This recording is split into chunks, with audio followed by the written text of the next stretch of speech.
Hey everybody, we are going to show you a quick tutorial on how we install one of our Fritz Tiny Homes.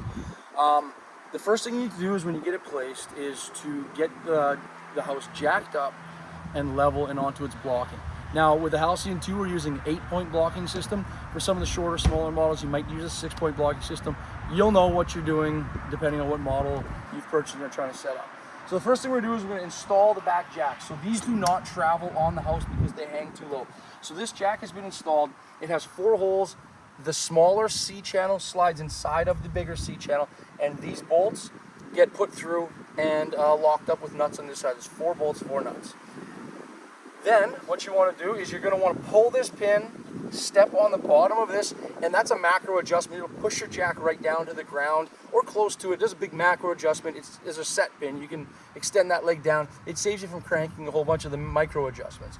I have it now on a couple 2x4s because it spreads out the weight. The ground is quite soft here. So now you're going to crank the jack. So we're going to turn it and crank it like this. That way, one way obviously to go up, one way to go down. What we would do is we would crank up 2 back jacks. I would just set for the rough leveling. I would just set my level on the window because the windows are installed level. So I'd set the longest level I have. I would set it on this window. And the first thing I want to do is I want to get left to right, passenger side to driver side. I want that level. Then I'd go around to the front of the house. Those jacks are usually installed for transit. They're on the A-frame. Same premise. Crank it up, put your level on the window, and again, level it left to right, driver side to passenger side. Once you have that, now we can throw the level, and again, grab a window for your rough leveling, grab a window edge, and now you can level it front to back. Move the front or the back, whichever has to come up, in unison, both left and right jacks. So if you can do it with 2 people, it's best to just turn in unison, but lift the whole front up until the whole house is level. Now you're generally level. What's best now is to go inside of the house, pick the surfaces that are important for you, go on the floor, get your longest level, and check level, and you can tweak everything around. Now, before you have the blocking in, the house will sag just a little bit to the center of the house because it's not supported yet. So what you want to do when you actually level it, you want to have, it should be just sagging just a little bit low to the middle of the house in both the nose and the tail. Now, when you're setting your height for skirting, we got to make sure that we have enough room for our skirting between the ground and where the skirting tucks up under, which is here. That number is about 2 feet usually, about 24 inches usually. But you can check on your skirting, see, it depends on how the undulation. If you can see right here, we got a tree that's humping up. So if we're putting skirting on that, we got to kind of find the highest point in the ground and make sure that skirting is going to fit in. So now we're going to bring the whole house up to make sure we're high enough for that skirting. Once we get to that point, that's kind of our finished set point. We're actually going to bring the house a little bit higher because remember I talked about that little bit of sag to the middle of the house. So we're going to bring our house a little bit higher so that we can set our center blocking there. Now, blocking is something we need to talk about. So this right here is our big pads that we use, our big feet. So this spreads the weight of the house out by a 24 inch by 24 inch pad. So we're going to put this pad and we're going to tuck it so that it's back underneath the house, kind of flush with the frame on both the back and the front, with the treated, which is the brown side down. That's the one that can handle the moisture being on the ground. So that brown side down. We're going to set 8 of these. We're going to set 1 on each back corner, 1 on each front corner, and 1 in front and behind of the 3 axle wheels in the middle and the back.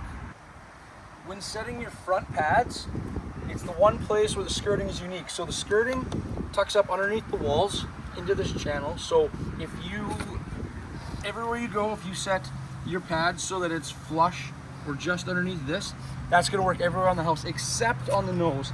On the nose, the skirting actually sits underneath. So you're going to have to move your pad actually 3 inches back of this front edge. And you want to push that back. Now, another thing for the best job here, you're going to want to take your level and you are going to want to set these pads as level as possible. So right now you can see it's kind of a little bit crooked, whatever else. You're going to want to take a level and set this because this is the foundation of the home. And if this is set crooked, your crib blocking is going to come up like the Leaning Tower of Pisa. So try to set these as flat as you can. Use a rake, a piece of wood, whatever, to just kind of smooth that ground underneath it.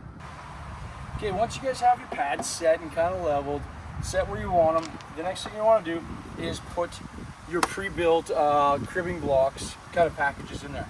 So you'll notice that the 2x6s are running, everything is running like a hashtag or a pound sign if you're old.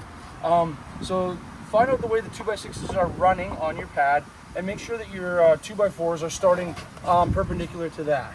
So you're gonna wanna slide this into place, find where you wanna put it, and set that block. Now what this allows us is now we get to shim the rest of this with all the loose pieces of block. We have 2x4s, strips of plywood, all of that. We're gonna shim this to where we want it now once we get ourselves kind of ready to set down. Once you have all of your pads and your blocking and cribbing set, depending on the condition of the pad you're on, how much maybe superficial leveling you did or how compact it is, sometimes a good trick is to just drop the whole trailer, take all of the weight off of the jacks, drop it on your blocking, let it sit for a minute or two. You can even go bounce around, jump around the house if you want. Just try to get that superficial leveling and compression done. Double check all your levels at that point. If it kind of comes out of level, at that point, lift it back up, shim appropriately, and then drop it back down again. All right, so we've dropped the home down on the blocking. We're happy with how it's leveled. Next thing we gotta do is hook it up to services. So we're gonna start, so the Halcyon 2 is a 50 amp service. So it's this big heavy duty cord. All of our services are on the, I guess, the driver's side, behind the wheels. So you're gonna have to look underneath. We hide them all underneath. So you're gonna find a little square flap, which is our power hookup. Flip it open. This, look the way, line it up, push this in, twist it, and then this threads on to make sure it can't come up. Then that runs to your 50 amp, whatever, especially RV hookup.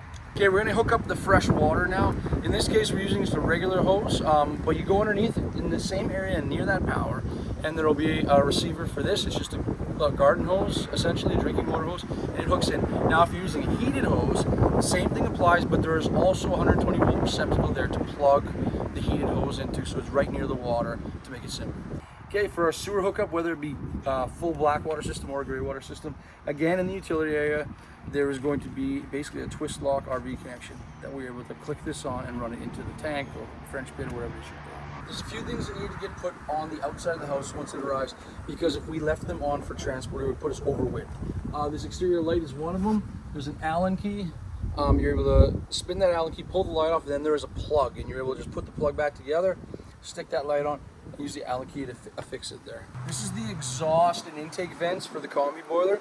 So the way these look, there's actually a little bit of lubrication that'll come with it, so you're able to make it a little easier on yourself. But basically, you just twist this in, and this is the configuration that you would want to use. These metal clips then push and snap over the collar, and it'll hold it from coming out. Snap that over the collar there. These are the two ERV vents on the Halcyon 2. The way these work is actually the outer shroud slides up over top of the under shroud. So you slide the break them into two pieces. There'll be holes there. There are 4 screws to mount the base, and then you slide the upper shroud down on top of them. Okay, with the skirting. Now all the skirting has is labeled on the back. It'll be labeled with a D for driver's side or a P for passenger side, and it'll have a number. The numbers working their way down the building, starting with the lowest number at the back, highest number at the front. So in this case, I believe it's 5. Don't quote me on that. So you want to start at the tail of the building, put that piece on, and work your way forward. Now I'm just gonna, for example, I'm just grabbing a random piece here. The way this works is you're gonna tuck the skirting up underneath your base trim. I use a few pieces of 2x4 from our blocking package. You're gonna want to push it in, and it's much easier with 2 people. Push it in, get your 2x4 underneath one of the ribs. You'll know that you're in line if the ribs are in line with the siding ribs. So you can just use that, again, much easier with 2 people. Just put your knee or your weight or whatever on that. I use this T-handle or whatever, just a screwdriver, one without a sharp end that's gonna like mar up the threads. You can go through one of the 2 holes, find through the hole in the skirting, find the hole in the trailer frame, register it. You can kind of use that to pull it into alignment, grab your bolt, stick it in, usually just with your finger, just get it finger tight.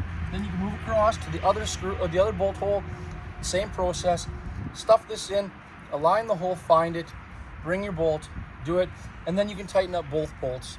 You don't have to tighten them, just snug them up. You don't want to crush it, it's just a foam skirt, so don't crush it. But just tighten it up. Then, as you move your way forward, The next piece of snap lock will tuck underneath, or tuck above this, I'm sorry. The next piece will snap on. You just bang it with your hand and snap it together as you work your way down the building. One exception to that is when we get to our fenders where our wheels are, you'll have these small screw holes that will align with a screw hole in the ribs on the skirting. And we have a small screw, a rubber washing screw that will go and suck that together. Then you can work your way around the building from tail to front, putting in one piece at a time. For the four corners of the skirting, we have, these are packaged up, there'll be four corners here. These corners basically get set on the skirting. Pick one piece, either the front piece or either the nose piece, the tail piece, or one of the sides, and you want to align them on the skirting. There'll be two screws provided for you. Drive the two screws in, somewhere near the top, somewhere near the bottom, into the skirting, so that this is now mounted onto it. Then you can wrap around to the front. Again, make sure your skirting is kind of square in a line. Two more screws, and that will lock both corner pieces together. You can go around and do all four corners of the building like that.